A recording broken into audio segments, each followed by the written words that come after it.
Welcome to Sunday ReSchool. I am your host, Wayne Walton. Each week, we reschool believers of how Moses, Jesus, Muhammad, and Buddha each forbid usury money monopoly. This money monopoly, known as mammon, finances puppet politicians, fake church leaders, and both sides of engineered wars. Mammon uses the money power to engineer hate, division, scarcity, and racism. That's why we're jubilists and supporters of usury-free, anti-monopoly money. Our presenters for the audience, if whoever doesn't know, is first we have Anthony McShells. He's a monetary reform activist out of Holland, and he's got one of the absolute best blogs about monetary reform on the planet because there's massive confusion, deliberate, that's financed by the money power itself in order to confuse the debt slaves as to what the best monetary reform solutions are. And it really is simple and it's local. So check out realcurrencies.wordpress.com. And the local currency that Anthony promotes in Holland is the Glare. You could fix my pronunciation. I'm sorry. That's a usury-free currency. And what that means, usury-free, usury just means money monopoly, where the have-nots, regular people, need to be able to issue money. If regular people can't issue money, that means money will be used as a tool to dominate regular people. All right. Additionally, we have Henry Garman, who's out of Ecuador. He wrote the book Run with the Vision, and I read that myself. Excellent book. Check it out. It talks about the history of debt jubilees, and specifically Bible prophecy foretelling a massive debt forgiveness jubilee, which is going to happen in our near future. And I am so down with that, I can taste it. And my name's Wayne Walton. I promote Mountain Hours. My book is Our Money Jubilee, specifically how to link the monetary reform system in order to create the Jubilee and make it happen. You need both things. You need the money system and the Jubilee because the land needs to be returned back to the people. Otherwise, the money monopoly will have control of all the land, and they'll require their currency as the basis for lending. Also started an Indiegogo campaign in order to basically create a software system that we can deliver currency, or everybody on the planet can issue currency that has a cell phone. That's the whole idea, is that we need to do this quickly in order to defund the money power. Because right now they're organizing World War III, and we don't want that to happen. Anthony, if you would, let's just talk about usury itself. We're bringing up the things that we want to discuss with the audience, and that was that why is usury so destructive? What's your definition of usury, and why is it so destructive? Okay, Wayne. I have two definitions basically. I stick to the literal, the classical definition first and foremost, which is interest on loans of money. But I think that in many respects, like you do, I also sense that usury as a word has become perhaps bigger than just the old classical definition. It's more about exploitation through money. You call it money monopoly, okay? I can go along with that to a large extent. But I think it's also useful to keep this basic definition very, very clearly in mind. Interest on loans of money is really what it's all about. It's not excessive interest on loans of money. No, it is interest on loans of money. If you have 0.1% interest on a loan, it's usury, and that's the way it always was. Why is it so destructive?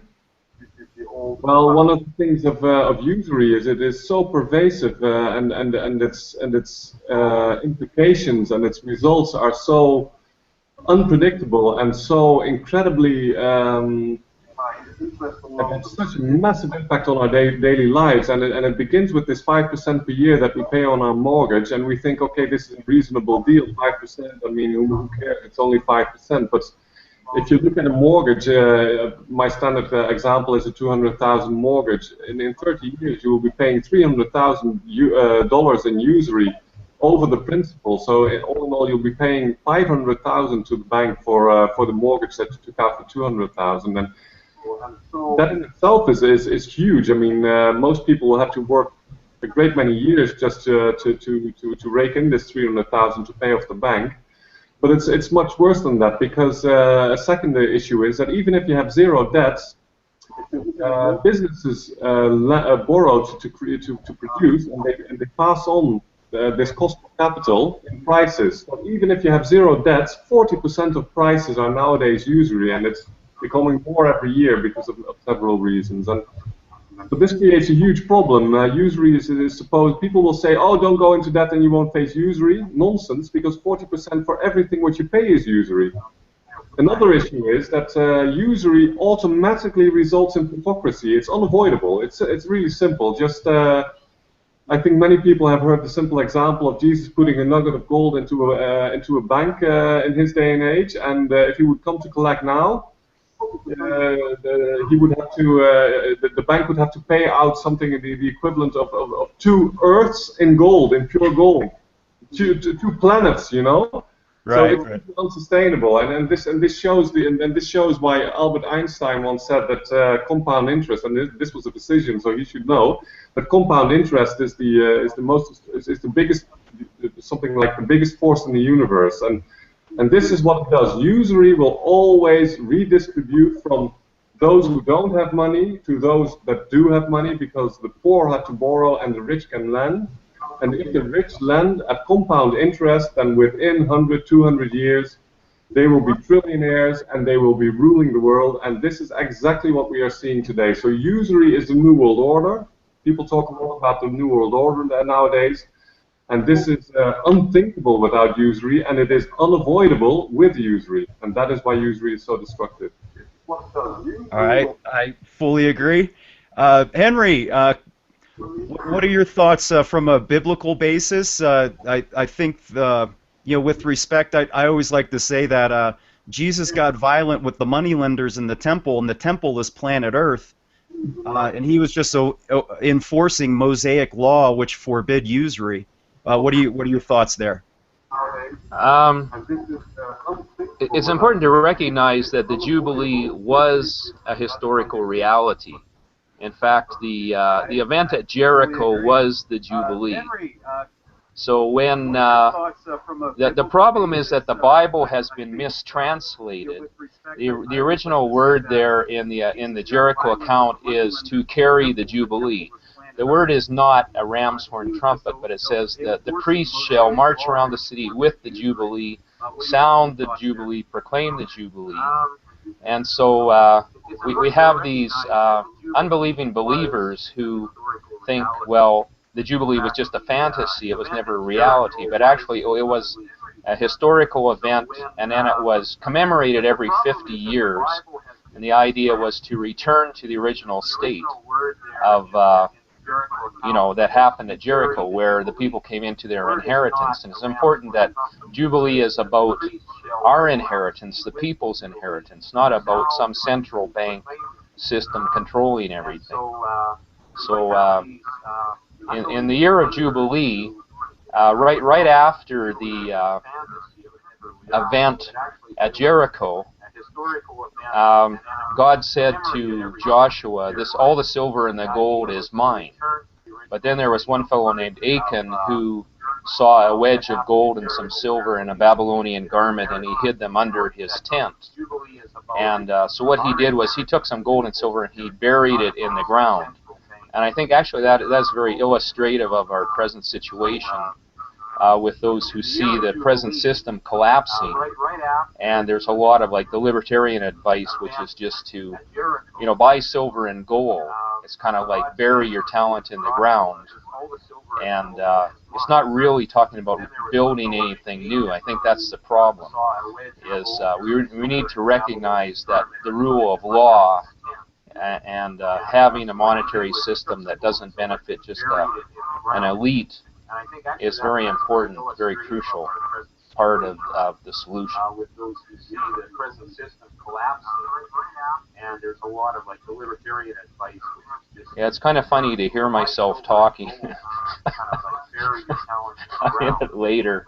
It's kind of disturbing. Not really. But I think what we could do here is, you know, if you're not speaking, mute your microphone. Zebulon was suggesting that we do that. So we'll just kind of rotate in order where we have Anthony go first, then Henry, and then I'll comment. So if we go in that rotation, the other two who are not speaking, we'll just mute ourselves off. yeah, okay. And then just to follow up, Henry, oh, we're just getting backfeed here. I think that's me. Okay. Okay. But yeah, I appreciate what you're saying with respect to the Battle of Jericho. Is that it's basically Jubilee is a methodology of resolving conflict without violence. And the Bible was rewritten to show that everybody was killed, but that's not the case. No spiritual guide would advocate violence. You know, it's just so much. You know, so much. It's just like everything in our life now, like everything that happened a year ago or 10 years ago with 9/11, everything gets rewritten in order to demonize different groups, in order to, you know, to demonize the idea and voice it as being violent. So I'll mute myself and take your comments, Henry. Yeah, you gotta remember that the Battle of Jericho was in the Bronze Age. You know, back under the Old Testament or the Old Covenant, like violence was the only way to resolve anything. But Jesus came and taught love and the coming of the Holy Spirit. And when we have different weapons these days, you know, and the weapon is love. It is not to destroy your enemies, but it's to love your enemies and to show them a better way. And unfortunately, we still have a lot of the old interpretations of biblical law, which is to destroy your enemy, whereas really that's not the case today, you know. And I don't think we're heading into World War III right now. I think World War III has been ongoing for quite a while. We're coming to the end of it, and it's obvious that the usurers are losing out. And so they're getting desperate. You're seeing this whole idea of, you know, total collapse, total obliteration, desperate measures on the part of the usurers to keep control. But actually, they've already lost. We've already won. I think the important thing is to recognize that we're at the point of humanity's greatest hour, I believe, and it's time to, like Jesus said, repent and believe the good news. He didn't say repent and hide under a rock. And you know, a lot of the reactions these days to the ongoing crisis is just buy gold and silver, and well, what's that? You know, we need to concentrate on building the new society, entering into. Actually, it's not a new society; it's society as such. We need to enter into it and look for ways to cooperate. And issuing our own money is essential for cooperation in a non-oligarchical, you know, where you have a situation where a few don't control everything, which is what we've had for thousands of years. I think that's coming to an end, and that's really good news, you know. Yeah, I really like what you're saying with respect to that. So much, like if you think of the whole Alex Jones mindset, the end result there, it just drives people, and it did it for me. We actually built an off-grid survival property. We bought gold and silver. We went underground, and then while in the middle of building it, and like, you know, this isn't what we're going to talk Christianity quite a bit here, because we want a rebirth of the human spirit. So I want, you know, if there's one thing that viewers leave this presentation is to realize that we are absolutely the good guys the manifestation of the book is that the good guys win, and the way we win is simply by obeying the natural laws. And the natural laws are you can't have monopoly over the money, and you shouldn't have 1 or 2 or 3% controlling all the land and assets of an entire species of people. And it's really just like you're saying, Henry. It's always been really one war for millennia. It's just there's different theaters of it, and one of the wars was World War one was World War II, the Cold War. All of it has been a big scheme in order for the usurers to monopolize the currencies and then monopolize the all of the assets and basically turn all the nations which were sovereign into bank colonies. And the real solution is for us to not focus on what they're doing. What we focus on grows. So what we want to do. Yeah, nice illustration. Okay, and it's basically reasserting local sovereignty through these various different local currencies. And rather than being survivalists, we need to emancipate our minds from mental slavery. That all of the power that the bad guys have is based upon our energy. So if we have bad energy in the form of division or limited beliefs or if we think our future is going to be violent, a zombie apocalypse, and all of those just self-limiting things, then we're going to manifest that as a human species. Alternatively, if we go, you know what? It's just like Bill Hicks, is anytime we want, we can pick fear or love. If we pick love, if we pick abundance and justice and that we trust in ourselves and trust in each other, we can form our own monetary system with systems which are anti-monopoly, grow them from the bottom, build self-sufficiency, and we're just not going to pay your debts. Not only that, we're going to hire our own enforcers with our money. We're going to take the land back.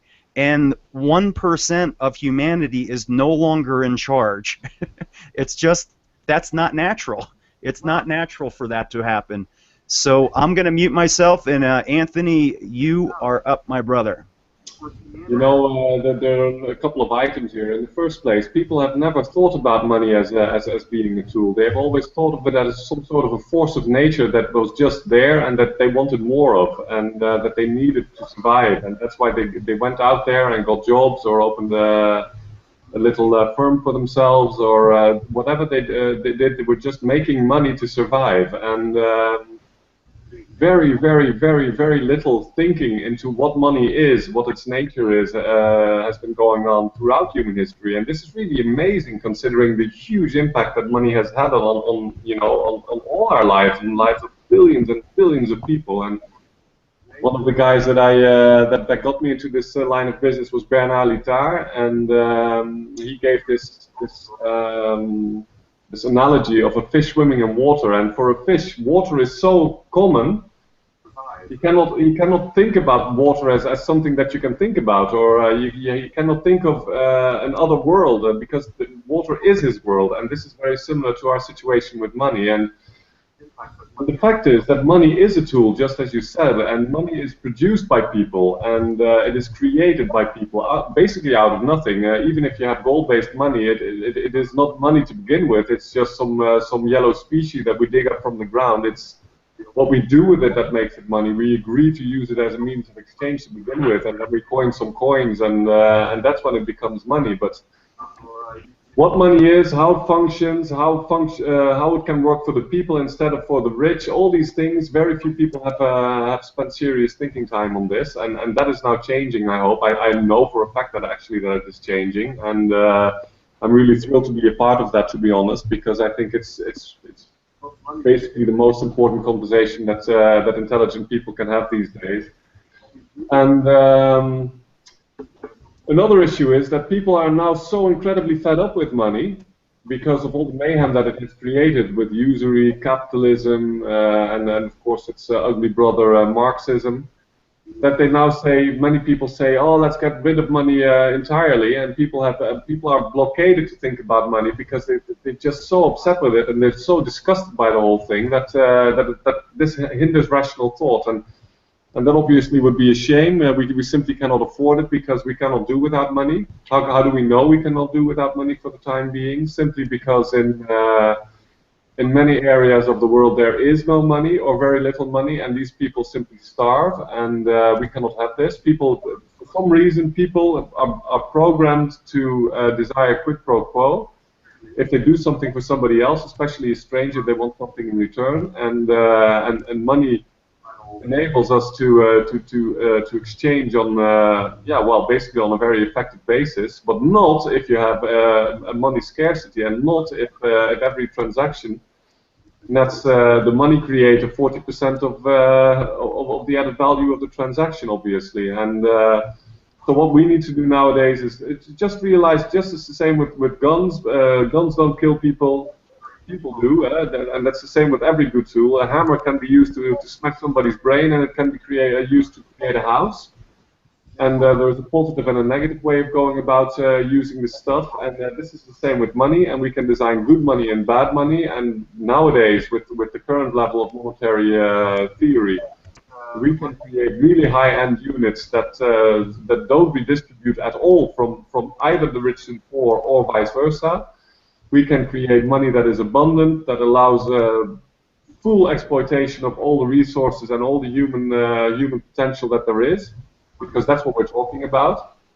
If you have money scarcity, there is lack of investment, there is lack of labor opportunities for the laborer jobs. Lack of what you will get is wage slavery, because the people who have money, who can invest, they control the economy at the expense of the people who have to offer labor to make ends meet. And in a natural economy where you have abundant capital, where people can invest, normal people can invest, men like you and me, in such an economy, self-employment would be the norm, especially for more experienced people. And this is what a natural economy should look like. No big business, no power concentration because of scarce capital, and that's what this day and age is all about, and what the migration to this new economy, this economy based on love and charity in the Christian sense, is all about. An economy in which money, by the way, will become far less important, because obviously if you're not constantly in this scarcity paradigm and not constantly worrying how you're going to pay the bills next month. Okay, some very good points there, Anthony. And yeah, money can be used for good or evil, but the thing is it's important to recognize that even now we back the money. When we go to a bank for a loan, the bankers use our promise to pay as the collateral. So really, we don't need the bankers as an intermediary. Why can't we just declare that ourselves? If we have the confidence of our fellow man that we're able to either work or provide goods, then we are the providers of the money. So, there's a lot of potential if people recognize that we have the potential, rather than thinking of money as something that's foreign, that's outside of ourselves, as something that's scarce, that either has to be dug up or borrowed or stolen from other people, So we live in a world that's abundant, but we have this scarcity mindset because of a few people insisting that everything has to be centralized. And there is a lot of potential, so I liked what you had to say. Some very good points. Yeah, let me go into this a little bit, Henry, because I very much agree. And this promise to pay thing is obviously a huge issue. And what that shows is basically it empowers people to create their own money and send it into circulation. Okay, I do have certain issues with it. There are limitations to this model. The basic idea that we are the ones that are backing the production in the economy, and that the producers should be able to issue money and and use his own production to back the money with quotes. That Yes. is so incredibly important, and if you start looking at it that way, then obviously there is no reason at all anymore why some capitalist would have to lend us money and we lose all the usury to this capitalist who only becomes richer, whereas we work our balls off, make him richer, and all we get is enough for our own sustenance, and all the added value of our production ends up with the rich. And this is what has to go, and this is what will go, and we can do this in many ways. Wayne is actually in the process of issuing mountain hours, and that is a promise to pay that the businesses can just send into circulation, and it works. It obviously works. It's proven technology, age-old technology. I'm working with the Gelder, which is interest-free credit-based, which is very similar, of course, to a promise to pay, because the interest-free credit is based on the promise to pay by the producer, but there is absolutely no redistribution because of the credit. Interest-free, and it is based on the collateral of the producer, and nobody is enriching himself with this. And on a national level, this is also very much what we need to do, and because obviously, basically, if a bank can create all the credit we need by bookkeeping, and that Yes. is usury, then we as a society can create interest-free credit for the common people, and allow them interest-free mortgages and interest-free business loans. It's as simple as that. And that's a simple no-brainer that needs to sink in with people until it permeates society, and until everybody starts thinking, Jesus Christ, why didn't we think of this before? You know, because it's so mind-blowingly simple. Uh-huh. Yeah, I agree. It is a no-brainer because we're the ones who are backing the money now anyways. Yes. So if it's our guarantee that is backing the money, then why should we be paying interest to some authority when they're counting on us to come through? They're not really providing anything in the equation, really. And with today's internet and technology, it's not difficult to set up exchanges or our own rating agencies, you know.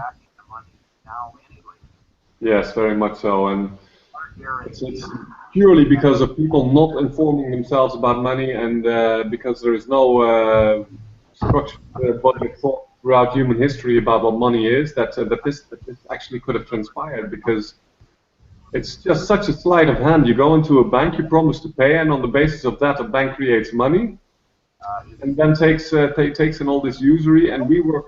Yeah, basically half of our income, of our gross income, goes to usury. If you're maybe just Joe Sixpack, then half of your income goes to usury, and just because somebody is doing some double entry bookkeeping, and even if there is a gold-based currency, because that's what you have with the libertarians. You were talking about them a little bit earlier. I mean, libertarians will say, yeah, because it's so unfair that the banks can create money, but we will feel much better paying all this usury if we get some gold coin-based loans in return. But obviously, we will still be paying the same usury, and we will be paying it Yes. to the same people, because the same people that own the printing press also own all the gold. So Yeah, there's no change exactly. there at all. So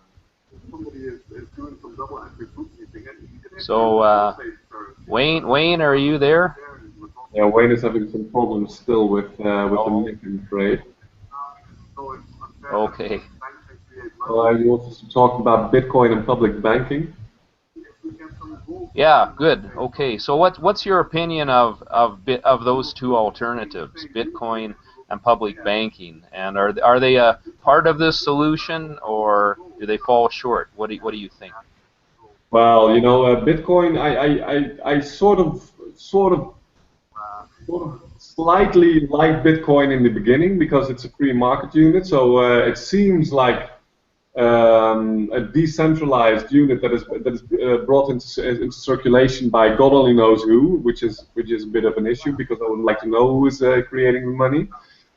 But even in the early days, I immediately realized that it was basically a gold derivative in the sense that it is also scarce. It's created by mining. It allows not for interest-free credit. I mean, people sitting on Bitcoin are not going to lend it out interest-free.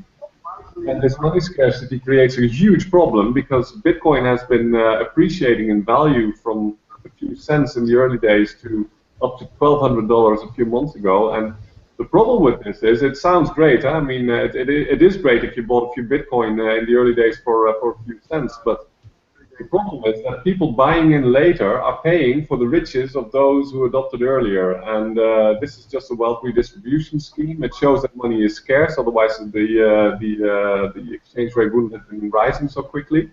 And money scarcity is very much at the core of the whole issue. There's not enough money in circulation, and this creates this scarcity mindset in society. Bitcoin solves nothing, and what transpired later is that. The NSA had been writing about Bitcoin-like currencies already in the late 90s, and JP Morgan is really into similar architectures, has been into similar architectures for a decade or so also. So you can see that this is absolutely not, in no way, even a step forward for humanity or for liberation from money power. And nowadays, it's quite clear that it's a Ponzi scheme, and that Bitcoin as a market has long been cornered by the few early adopters and probably a few banks. And people have little to gain from Bitcoin. So that's Bitcoin, in my view, anyway. And the other is public banking. Public banking I like much better. There's much to be said for public banking, but it is flawed. In the first place, it is not interest-free, which is obviously, I mean, really hard to digest, because if you are going to create public banks, why do people have to pay interest? And Alan Brown is behind public banking, of course, and she's a very knowledgeable woman. I really admire much of what she does, but she has a bit of a blind spot to usury. Although she's one of the few out there, and let's not underestimate this, who has actually written about usury and who does see many of its problems. She's also written about Margaret Kennedy, etc. But even at 3% or 4%, a mortgage will still a 100,000 mortgage would still cost almost 100,000 in interest, and this will end up with the state instead of with the plutocracy.